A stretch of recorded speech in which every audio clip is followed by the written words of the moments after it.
Alrighty, so I guess today we're going to do that obligatory video where I subject all of you to my cringy fandoms. Well, just one in specific.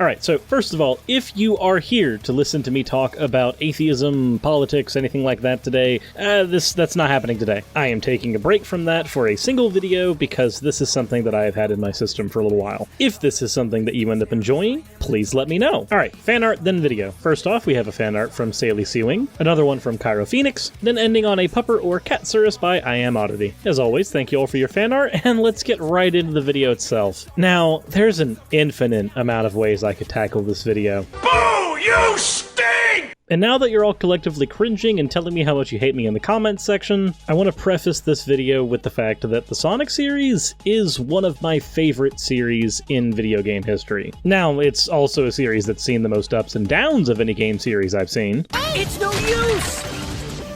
But we're not talking about that today. Today, we're talking about this edgy boy. For those who don't know, this is Infinite. He was the new and side antagonist of Sonic Forces. Much like Metal Sonic, Shadow, Chaos, and others before him, he takes on a starring role as Eggman's sidekick throughout this game. Eggman, of course, being your main antagonist this time around. Shocker, I know. So, first of all, if you can get past the fact that he's an anthropomorphized animal, his design is actually pretty intimidating. He's not overly designed, one eye is shrouded in shadow, and when you see him in the game, he's always very imposing and threatening. At least, that's what Sega was trying desperately to portray with him. From the beginning of the story, he manhandles Sonic, beats him down, and we're told that he's been dead for about 6 months. This is a good and bad thing. First of all, if you are new to Sonic games at all, the fact that your main character has been killed has no weight whatsoever. This game assumes that you care about Sonic. And I'm gonna let you know right now, as a huge fan of the Sonic series, games aren't very good about making you care about him. He's a bit of a flat character. It's the interesting things that happen around him that cause the stories to be good. When they're good, that is. Anyway, Infinite beats and captures Sonic really early on, and then supposedly kills him off screen, which of course means he's definitely not dead. We, as the players, get to play with Sonic within the first 5 minutes of the game, and he is promptly reunited with the main cast within 5 minutes as well, meaning that we're told that there's emotional weight to this, and we are told that Sonic was brutally tortured and all kinds of other things for 6 months, but we never get to feel the weight of that, and that is going to be a running theme for the entire game. Let's ignore the fact that a lot of previous Sonic villains were brought back solely for the shock factor, and had little to no impact on the plot, and instead focus on the things that Infinite does. Every time he's on screen, he is doing one of two things. He is either threatening your character, or he is following Eggman's orders. This means he's either telling us what he's going to do, as opposed to actually doing anything significant, or he's playing second fiddle to Eggman, who is rarely ever threatening because he is a comic relief villain. Every defeat, every humiliation at the Hedgehog's hands will be returned 1,000-fold by my unstoppable creation. Every once in a while, you can get a threatening villain out of this wackadoo, but most of the time he's going to be just charming. This is unlike previous villains in the series, like Chaos, who, while he's always following orders, never actually speaks, and ultimately ends up betraying Eggman in the end. Shadow, who constantly is noted as having his own agenda and directly challenges the player in a meaningful way in his story, and of course the fan favorite Mephiles, who ultimately pilots the entire plot himself with puppet strings, refusing to play second fiddle to anyone. Now, I have a theory that Infinite's design was meant to harken back to a lot of the design elements in Mephiles, so it's really awkward that this character now has such little stage presence. I mean, just check out these clips of him trying desperately to be a threatening edge boy, and afterwards we'll get into why this is hilarious. I can taste your terror, child. All that anxiety and doubt. It's delicious. Yes, but he was powerless against me. There is no need for concern. You may call me Infinite.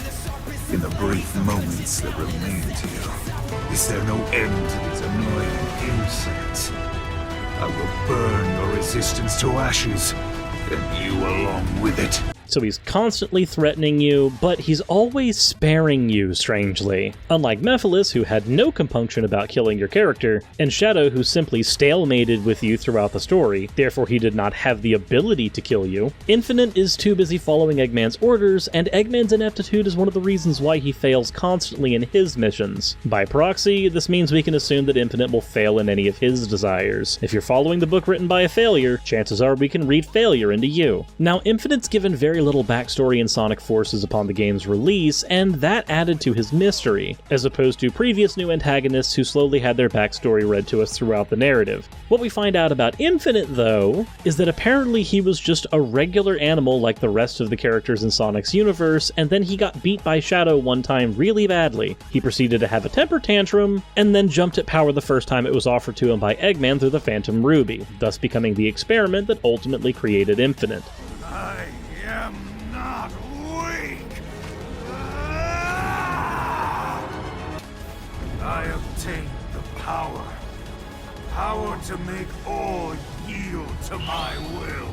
This kinda flies in the face of some of the plot points in the game, where it's mentioned that Infinite must have had a lonely childhood because the characters suspect that he was grown in a vat, which honestly would have made for a much more interesting story, because then any childishness of Infinite could have been explained away by the fact that he was grown in a vat and had never actually experienced a childhood. But no, instead we get a regular run-of-the-mill character who just got really mad one day because he was beat really hard, and that upsetty his spaghetti, so now he getty Ruby Eddie. And I am more than prepared for the hate comments for that awful rhyme. Now, obviously a story like this was written so that the character was more grounded and relatable, but ultimately it just makes him look like an edgy child. I mean, his theme song doesn't even help with that. While it's an absolute bop, it's almost like the game is unironically telling us through this song that Infinite is trying way too hard to be, well, hard.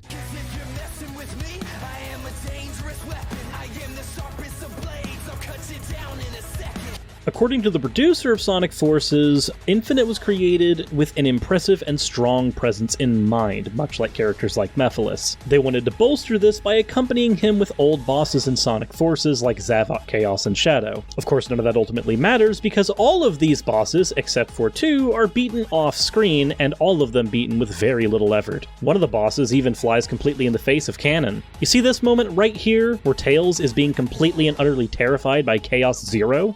Do you want to know what he did in Sonic Adventure? Years ago? He tangled with Chaos, solo, and won. That game even gave him a proper coming-of-age story so that in the end he had to tangle with Eggman on his own without Sonic's help.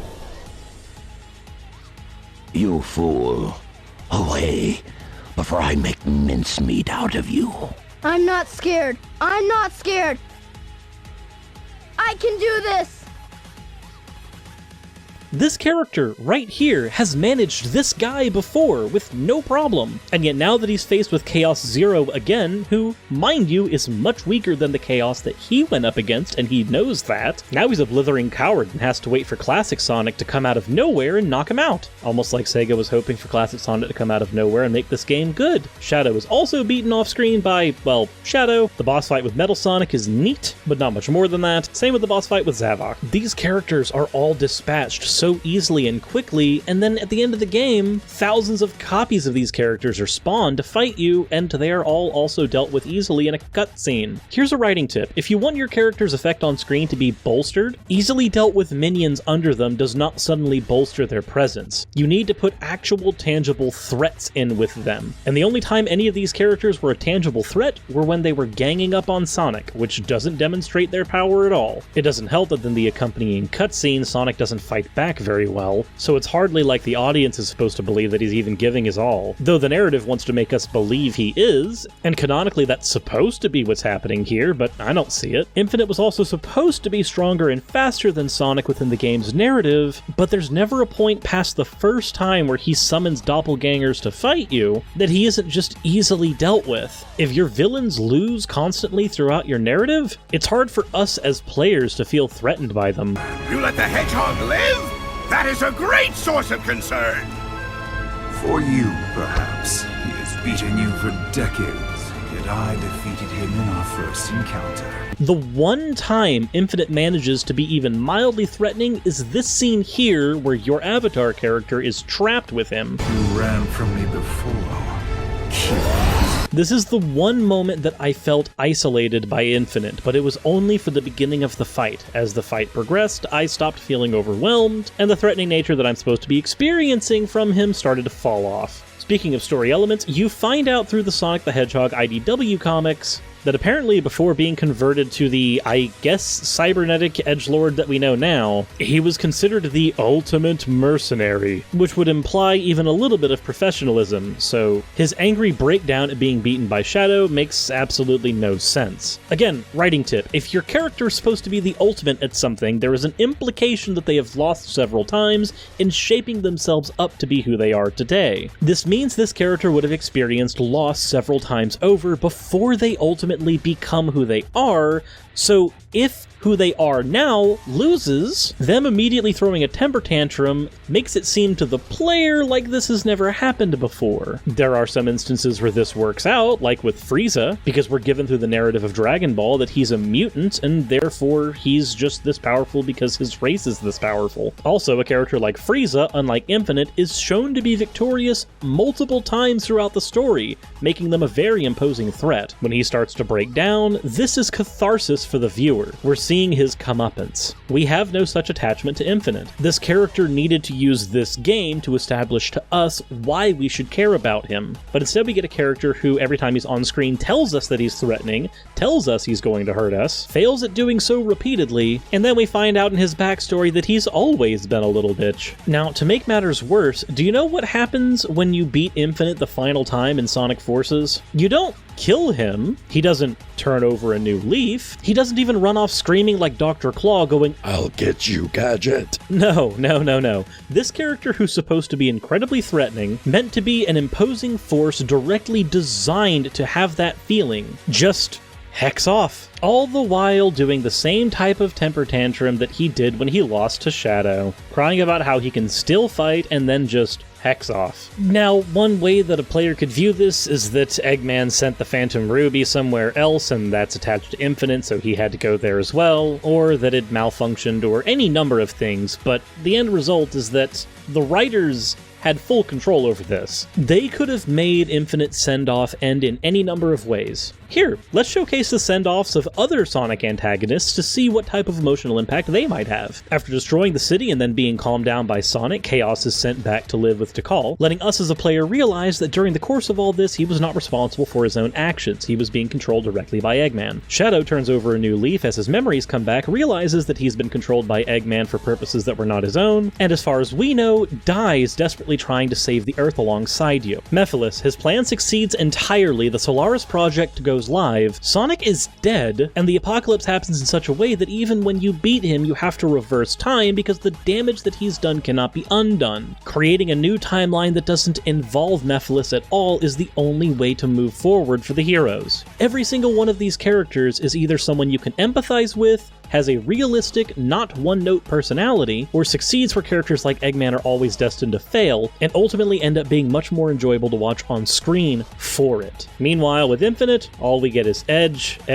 more edge, threats, yes, I will follow you, sir, Daddy Eggman, and then nope, I'm gonna heck off because the Ruby has powers and I have no idea what they are. This is a narrative writing nightmare, and with a character whose design is as good as Infinite's, whose theme song is as good as Infinite's, where everything around him should just work and fall into place easily, where other characters have been able to do that as well, it's sad to see a character like Infinite fail so hard at this. So, in conclusion, if you want to have a character who's supposed to be threatening, don't just make them make threats. Make them do things that have consequences for the player, or reader if we're talking about non-interactive media. If they're going to have a posse around them, don't have that posse easily taken care of. If you make the characters around your villain threatening, the fact that your villain is at the top of that totem pole will subsequently make him more threatening as well. When you put this much effort into designing something substantial, please give us a character that has substance to them. If you're going to have a character have a breakdown, give the audience a good reason for them to have that breakdown. If Eggman were to have a similar breakdown, it would make sense. He's failed countless times against Sonic. If anyone should have a psychological breakdown at this point, it should be Eggman, and in fact, that's exactly what happens in the original comics. But Here,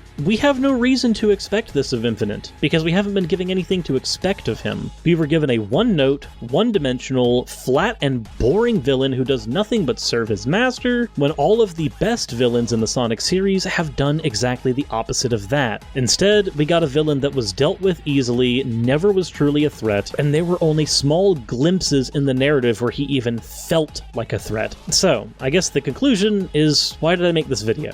Well, I've been doing all kinds of hard topics for a while now. I wanted to make a video like this and make it on a separate channel, but I figured that instead I'll just use this as a very short break on the channel. We'll go back to politics and religion and all the other fun stuff we talk about afterwards. But for this one time, and possibly a few other times, I'm going to be delving into stuff that I truly enjoy as well. And hey, maybe you got some entertainment value out of it. If you did, hit the like button and subscribe. If you didn't, then let me know in the comment section, and let me know how to improve in future with stuff like this. Anyways, with all that said, those are the reasons why I think that Infinite as a villain failed utterly, and I hope you guys enjoyed. As always, everyone, insert end video tagline here. I am the darkest of days. I'm the last one that's standing. Don't try to stand in my way, 'cause I've been up against better. Just take a look at my face. 'Cause if you're messing with me, I am a dangerous weapon. I am the sharpest of blades. I'll cut you down in a second. 'Cause I was born in